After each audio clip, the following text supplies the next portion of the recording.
Bonjour les amis, vous avez été nombreux, un certain nombre à me poser des questions par rapport à la relation avec le temps.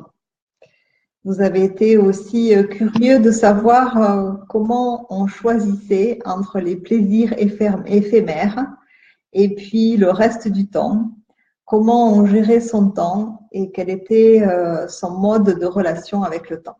Alors ça, c'est une question qui m'intéresse beaucoup puisqu'au fur et à mesure du temps, eh bien, je dis souvent en démarrant mes formations, mes stages, et je le dis aussi en consultation, c'est la seule denrée qui va en s'amenuisant.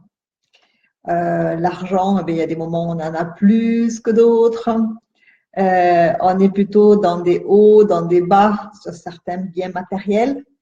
Et le temps, c'est la seule denrée qui va en diminuant. Donc voilà pourquoi ça lui donne un caractère très précieux. Et réfléchir à la relation au temps, c'est réfléchir à la relation avec soi, avec la vie, avec plus grand que soi, notre position, notre posture dans le monde. Et évidemment, quand on réfléchit à sa relation à la vie, très vite, on peut y songer de manière très sérieuse, mais aussi on peut y réfléchir de manière légère et de se dire chaque instant qui est là, comment je vais pouvoir en profiter, puisque c'est très simple, le passé, on ne peut pas y retourner, il est dépassé, et notre futur, ce n'est qu'une projection. Donc, quelle est notre capacité à rester dans ce moment présent et uniquement. Et ça, c'est quand même une difficulté parce que nos émotions, j'appelle ça des émotions élastiques, c'est des émotions qui reviennent souvent. Quand on dit élastiques, c'est qu'elles sont reliées à notre passé et elles nous accrochent, comme si nous avions un élastique autour de la taille, elles nous accrochent à notre passé et elles reviennent un peu en rebond. Et nos émotions liées à notre passé, elles reviennent régulièrement. Et c'est parfois compliqué de se mettre dans le présent alors que nous avons aussi des émotions qui sont liées à notre blessure, à notre passé. Même si nous n'en avons pas forcément conscience, ces émotions sont là. Et puis ensuite, il y a ce futur, cette projection dans laquelle nous aimerions être. Nous avons des désirs, nous avons des attentes.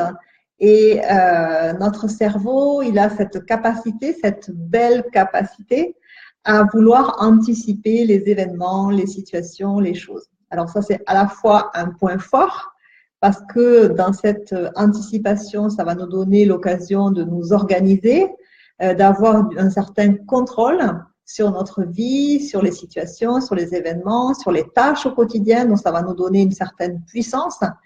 Et en même temps, cette capacité d'anticipation, elle peut être aussi ce qu'on appelle un mécanisme réflexe. Et un mécanisme réflexe, c'est je ne peux m'empêcher de penser à ce qui va se passer tout à l'heure. Donc, je suis en train de profiter de quelque chose et puis mes pensées se dirigent vers un sujet qui va être traité dans le futur. Ou je suis dans des vacances un dimanche après-midi et je suis déjà en train d'anticiper mon retour au travail. Je suis en train de me lever le matin et je suis en train d'anticiper toutes les tâches que je vais devoir faire pour mener à bien mon dimanche et être en ordre pour la journée. Donc, à la fois, j'aime dire que c'est positif. Pourquoi? Parce que ça va nous permettre d'anticiper, de nous organiser et d'être ce que j'appelle efficace.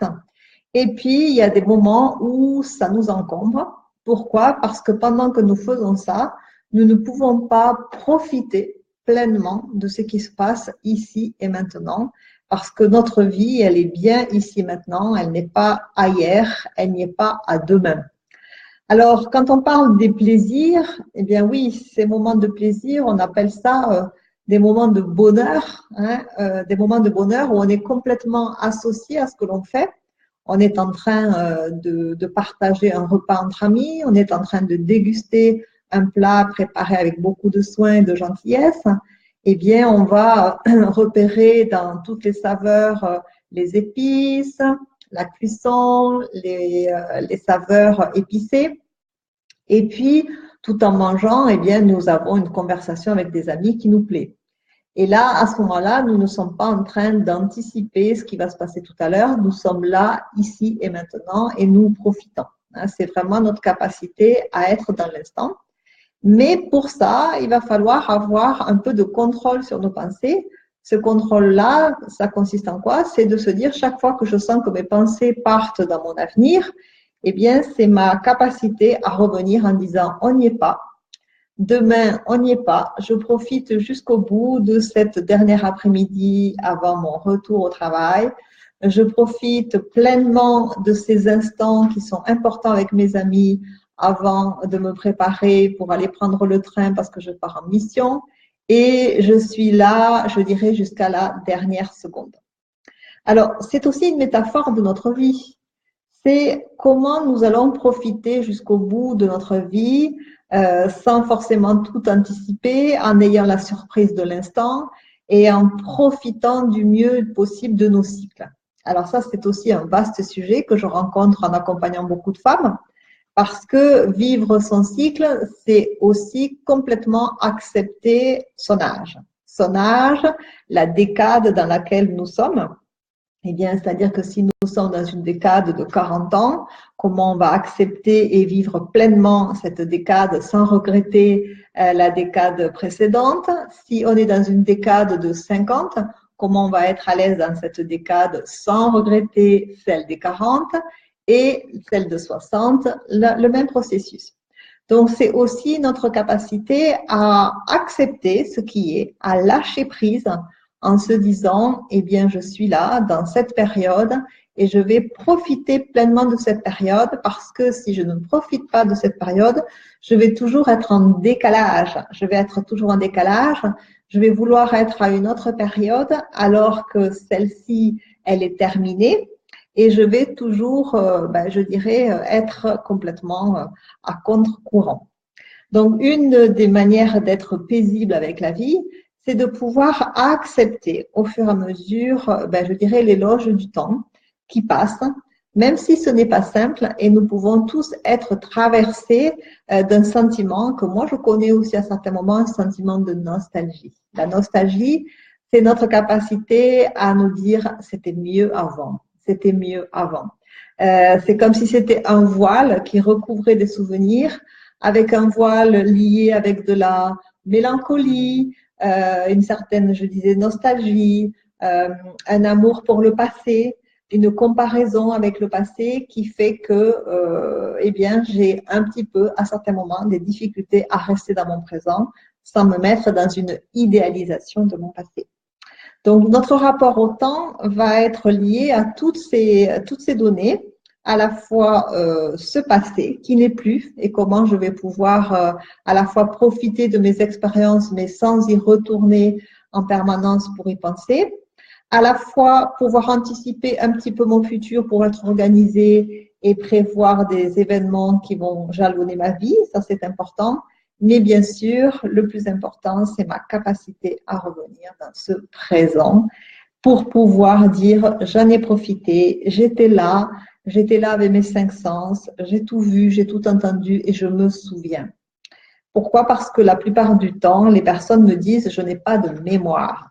Et là, je dis ce n'est pas de la mémoire, c'est une histoire de présence. La présence, c'est ma capacité à être ici avec toi à 100%, sans penser à hier, sans penser à tout à l'heure. Et bien évidemment, nous avons un objet qui nous distrait de ce moment présent, c'est notre portable. Notre portable qui est un outil magnifique puisqu'il nous permet de dialoguer avec des personnes qui sont loin de nous et en même temps, elle nous coupe à certains moments du présent. Donc, à user, mais pas abuser non plus pour pouvoir profiter des personnes qui sont vraiment là et de pouvoir dire, eh bien, j'ai profité de ce dîner, de ce restaurant, sans penser à quelqu'un d'autre, à une autre personne, et j'étais bien avec toi. Voilà quelques indications sur le temps, le présent, le passé, le futur. J'espère avoir éclairé le chemin des personnes qui m'avaient posé des questions sur la relation au temps. Donnez-moi vos commentaires, je serai ravie. Et surtout, partagez cette vidéo à des personnes qui auront envie de la regarder. Je vous remercie de tout mon cœur et je vous dis à très bientôt.